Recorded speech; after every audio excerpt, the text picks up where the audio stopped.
భారతీ భగవత్పాదులు 100 సంవత్సరాల క్రితమే పాండురంగ ఆశ్రమాన్ని స్థాపించారు. ఎందుకు స్థాపించినంటే కలియుగంలో భగవన్నామాన్ని మించింది లేదు. భగవన్నామమే మనల్ని ఉద్ధరిస్తుంది.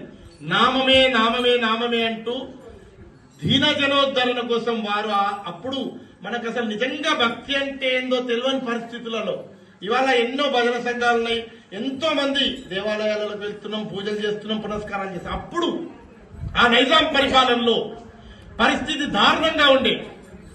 అసలు భక్తి అంటే తెలియని పరిస్థితిలో ఒక మహనీయుడు వచ్చిండు. ధర్మ సంస్థాపనార్థాయ సంభవామి యుగే యుగే అన్నట్టు శ్రీకృష్ణ భగవానుడు ఎట్లొస్తున్నాడు, మా స్వామివారు అట్లొచ్చిండు. వచ్చి మీకు భగవన్నామం చేస్తే ఎవ్వడు ఏం చేయలేడు, భగవన్నామంతో అన్ని ఎదిరించవచ్చు అని అందులో స్పెషల్ గా కలవు నాస్త్యేవ నాస్త్యేవ గతిరన్యద హరేర్నామ హరేర్నామ హరేర్నామైవ కేవలమని 16 నామాలతో కూడిన 32 అక్షరాల హరే రామ నామం అనే ఆయుధం మనకిచ్చిండు. ఆయుధం పట్టుకుంటే ఏదైనా సాధించవచ్చు అన్నాడు. సాధించవచ్చు అన్నాడు కాదు, సాధించి నిరూపించిండు మా భావానంద స్వామి. అప్పుడు రజాకారులను తృణప్రాయంగా తుంచేసిండు.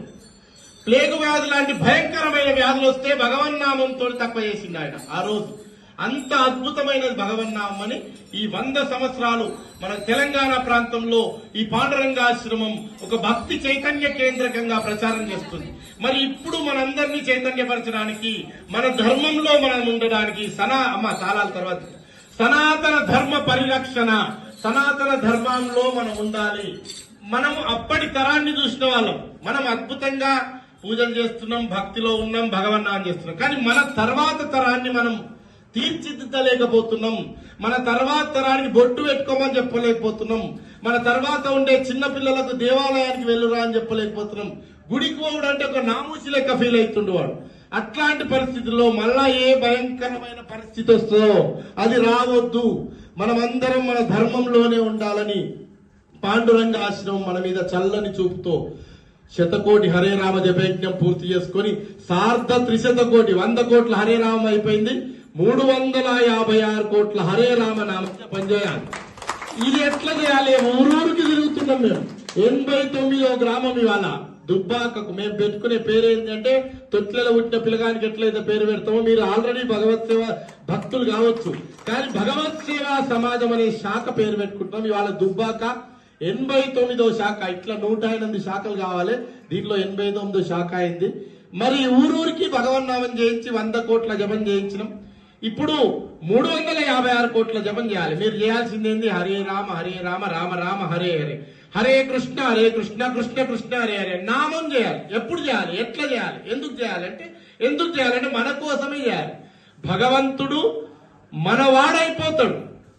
ఎట్లా అయిపోతాడు మనవాడంటే నామం చేస్తే వశమైపోతాడు. నామి ఎక్కడుంటాడు? గుళ్ళో ఉన్న నామి మన గుండె గుడిలోకి వస్తాడు. ఎప్పుడు నామం ఎక్కడ జరుగుతుందో అక్కడికి వస్తాడు. మన వెంట ఇవాళ ఆంజనేయ స్వామి వెంట వచ్చిండు, గద పట్టుకొని వచ్చిండు. రామనామం ఎక్కడ జరుగుతుందో అక్కడ ఆంజనేయ స్వామి ఉండి మనం సదా రక్షిస్తాడు. స్వామి పంపిస్తాడు కనుక నిరంతరం ఈ నామం చేయొచ్చు. నాలుక మీద నామం నానాలి, అంతే మీరు చేయాల్సింది. వంట చేసుకుంటూ చేయొచ్చు, టీవీ సీరియల్ చూసుకుంటూ చేయొచ్చు, ఇంకా ఏదో కాలక్షేపానికి కూర్చొని చేయొచ్చు, లేకపోతే ఇంకా వ్యవసాయం చేసుకునే వాళ్ళు, వ్యాపారం చేసుకునే వాళ్ళు నిరంతరం భగవన్నామం చేస్తే యోగక్షేమం మహాభ్యం. వాడు ఏం చేస్తాడు? నీకు కావలసిన యోగము క్షేమం రెండూ అందిస్తాడు. కనుక ఇవాళ మన ధర్మాన్ని మనం భవిష్యత్ తరాలకు అంది అన్నట్టే ఇట్లాంటి హరే రామ నామ యజ్ఞంలో పాల్గొనాలి. మనకు అద్భుతమైన గురుస్థానం పాండురంగాశ్రమం ఉంది కనుక వారి అడుగుజాడల్లో మనం ముందుకు పోదాం. అద్భుతంగా ఈ భగవత్ సేవా సమాజం శాఖల ద్వారా ఈ నగర సంకీర్తన ఉద్యమాన్ని ముందుకు తీసుకుపోదాం. ఎందుకంటే అఖండ నామాలు కూడా చేసుకుంటున్నాం మనం. మొన్ననే మనకు మిడితోటిలు అయింది, తర్వాత త్వరలో దుబ్బాకలు కూడా చేసుకుందాం.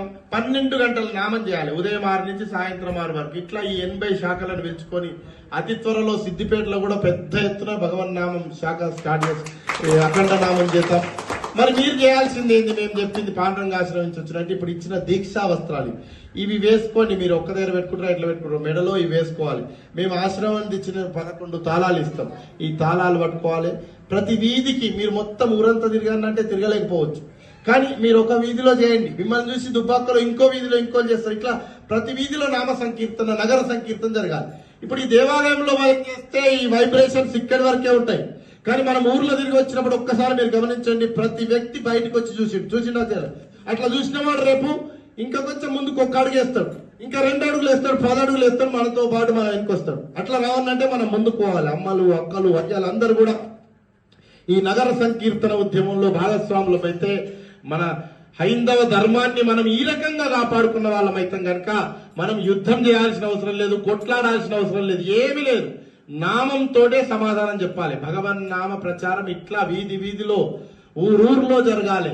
మరి ఇట్లా జరుగుతున్నటువంటి ప్రతి శాఖకు ఈ వైపు జరుగుతున్న మా అంజిరెడ్డి సమక్షంలో తీసుకుపోతుండు, అందరినీ పరిచయం చేస్తుండు. మరి అంజిరెడ్డి నుంచి దుబ్బాక, మా మిడిదొడ్డి నుంచి వచ్చిన వాళ్ళే కాకుండా అసన్ మీనాపూర్ నుంచి వచ్చారు, చింతమడక నుంచి వచ్చారు, మా సిద్దిపేట నుంచి వచ్చిన మా రాజు విశ్వనాథం వాళ్ళు అందరికి కూడా, ఇరుకోట్ నుంచి వచ్చిన శాఖా సభ్యులందరికీ కూడా మేము తెలియజేసిందంటే ఈ రకంగా మనకు వచ్చిన అవకాశాన్ని సద్వినియోగం చేసుకుందాం. గ్రామే గ్రామే గేహే గేహే బెంచిద రూపం చిద్రూపం అన్నాడు మా భావానంద స్వామి. ప్రతి గ్రామంలో ఈ నగర సంకీర్తన ఉద్యమం జరగాలి. ప్రతి చేతిలో ఇవాళ ఏముంటది? సెల్ ఫోన్ ఉంటది. కాలక్షేపం నకర్తవ్యం, అకర్తవ్యం నకర్తవ్యం అని శ్రీకృష్ణ భగవాన్ చెప్పారు. కాలక్షేపానికి టైం వేస్ట్ చేసుకుంటే లాభం లేదు. సెల్ ఫోన్ కొద్దిసేపు, దాన్ని ఎంతవరకు అవసరమో అంతవరకే వాడుకుంటే అద్భుతంగా ఉంటుంది. కనుక దాన్ని కొద్దిసేపు పక్కకు పెట్టి చేతిలో జపమాల పట్టుకుందాం, అద్భుతంగా చేతిలో కౌంటర్ పట్టుకుందాం. హరే రామ రామ రామ హరే హరే, హరే కృష్ణ కృష్ణ కృష్ణ హరే హరే అంటే అది ఎంతవరకు అంటే మన ప్రపంచ శాంతే కాదు, మన ఇంట్లో అందరు బాగుంటారు, మన పిల్లలు బాగుంటారు, మన ఊర్లో బాగుంటారు, మొత్తం సమాజమే బాగుపడుతుంది. ఇది పట్టుకోవాలి. సెల్ ఫోన్ కొద్దిసేపు పక్కకు పెట్టి ఈ 108 పూసలున్న జపమాలను పట్టుకోవాలి. పూసకు ఒక్కసారి హరే రామ నామం చేసుకుంటూ దింపితే 108 సార్లు దింపితే ఒక మాల అవుతుంది. ఇట్లా 16 మాలలు చేస్తే ఏమైతుందట? మన ప్రతి శ్వాసకు ఒక నామం తోడైతుంది. ప్రతి శ్వాస తుది శ్వాసగా తలంచమన్నాడు మా స్వామివారు. మన ప్రాణం ఎప్పుడు ఉంటుందో ఎప్పుడు పోతుందో తెలియదు. కనుక భగవన్న అంత్యకాలేచ మామేవ స్మరన్ ముక్తి కలేబర, అంత్యకాలంలో భగవన్నామం చేస్తే సాక్షాత్తు వైకుంఠానికి పోతా. అంటే ఇటు ఇహము అటు పరము, ఇటు భక్తి అటు శక్తి, సమాజాన్ని కాపాడుకోవాలి, మనం ఉద్ధరించుకోవాలంటే హరే రామ నామమే మనకు తోడైతుందని తెలియజేస్తూ మీరు చేయాల్సిందల్లా అందరినీ నేను కోరుకునేది ఏంటంటే ఈ జపమాలలు ఇప్పుడు 11 మాత్రమే తెచ్చిన.